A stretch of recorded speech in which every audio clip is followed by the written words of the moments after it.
Chairman Tehreek Insaf Imran Khan توشہ خانہ case میں نااہلی کی سزا بھگت رہے ہیں، لیکن اب ایک اور کیس میں انہیں مزید 5 سال کے لیے نااہلی کی سزا ہو جائے گی۔ یہ دعویٰ ایک برطانوی اخبار نے کیا ہے۔ عمران خان مبینہ بیٹی ٹیریان وائٹ کے معاملے پر 5 سال کے لیے نااہل ہو سکتے ہیں۔ عمران خان کی طرف سے ٹیریان کی مبینہ ولدیت کاغذات نامزدگی میں ظاہر نہ کرنے پر اسلام آباد ہائی کورٹ میں ان کے خلاف نااہلی کی درخواست زیر سماعت ہے۔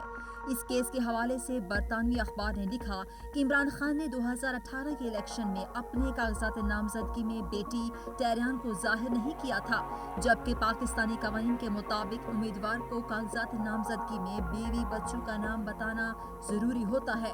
عمران خان نے صرف جمائمہ خان سے 2 بیٹوں کو ظاہر کیا تھا اور یہ نہیں بتایا کہ 27 سالہ ٹیریان ان کی بیٹی ہے۔ اخبار نے دعویٰ کیا کہ اگر عمران خان پر الزام ثابت ہو گیا تو وہ 5 سال کے لیے الیکشن لڑنے کے لیے نااہل ہو سکتے ہیں۔